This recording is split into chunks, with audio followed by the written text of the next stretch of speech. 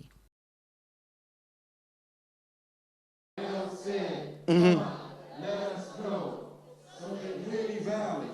So that we went to the city where the man of God was.